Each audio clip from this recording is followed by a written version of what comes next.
Soyez le bienvenu, vous êtes député La France Insoumise de Seine-Saint-Denis. D'abord, quel est l'objectif de la réunion de dimanche ?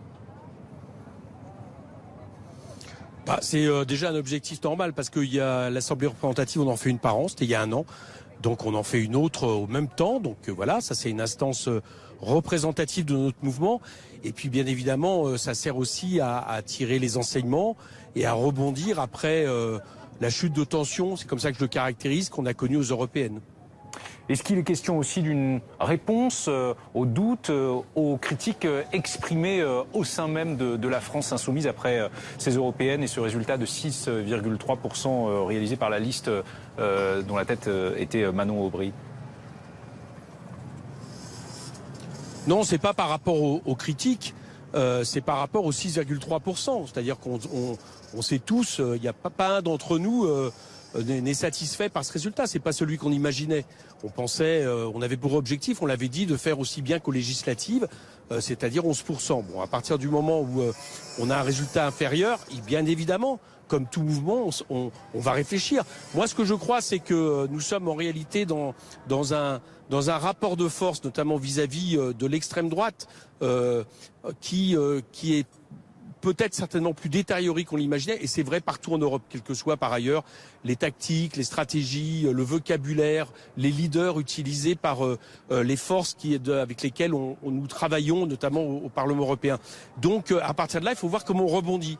Notre espace politique, France Insoumise, n'a pas été remplacé, c'est-à-dire que nous sommes toujours avec des dizaines de milliers de militants, des centaines de milliers de personnes qui nous soutiennent.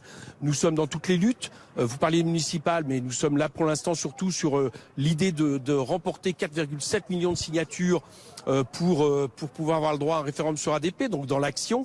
Et effectivement, après, il va falloir aussi préparer les municipales de façon à ce que nous soyons c'est un objectif tout à fait relatif pour vous, les municipales.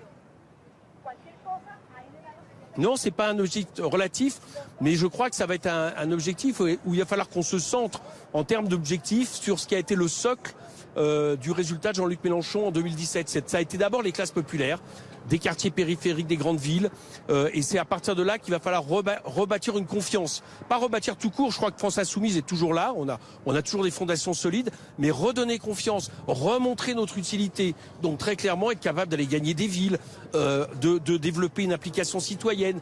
Vous le savez, on pense que la solution pour l'avenir, c'est le peuple, donc il faut favoriser l'auto-organisation du peuple.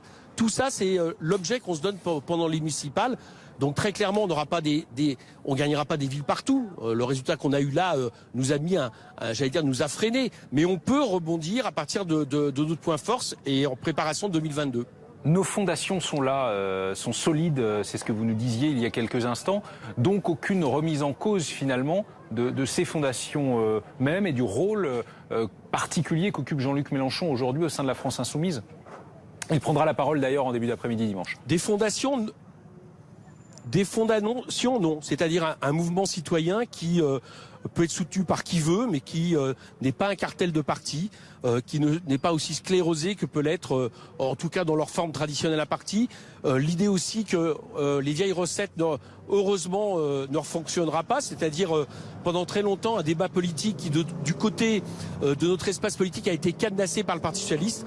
Je vous fais remarquer que le Parti socialiste n'est pas au mieux, donc il ne peut pas rejouer cette espèce de rôle j'allais dire, auto-bloquant qu'il a joué pendant des années. Mais alors donc personne n'est au mieux à gauche. Jean-Luc Mélenchon, je considère que c'est justement assurer une forme de leadership aujourd'hui, d'après vous?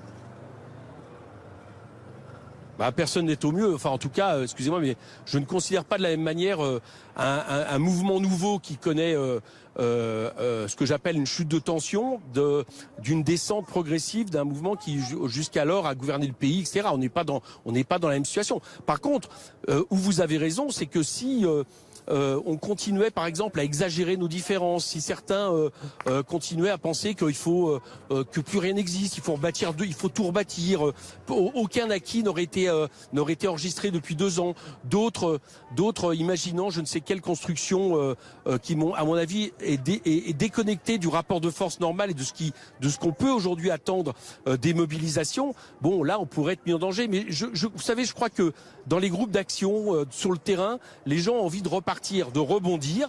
Bon, et après, par contre, nous, il faut aussi qu'on soit capable, j'allais dire, de donner un cap. Moi, je pense que c'est par exemple l'écosocialisme. Voilà. Je crois que s'il y avait un mot en isme à développer, ça serait un projet qui permette à la fois d'interroger la question du climat, mais qui aussi est une critique fondamentale du capitalisme financiarisé et qui pose des questions d'égalité, les questions de partage des richesses, les questions de 6e République. Voilà un petit peu comment moi je pense qu'il faudrait rebondir.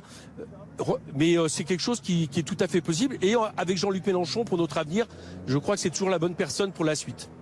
C'est dit. Merci Éric Coquerel d'avoir été notre invité dans BFM Story.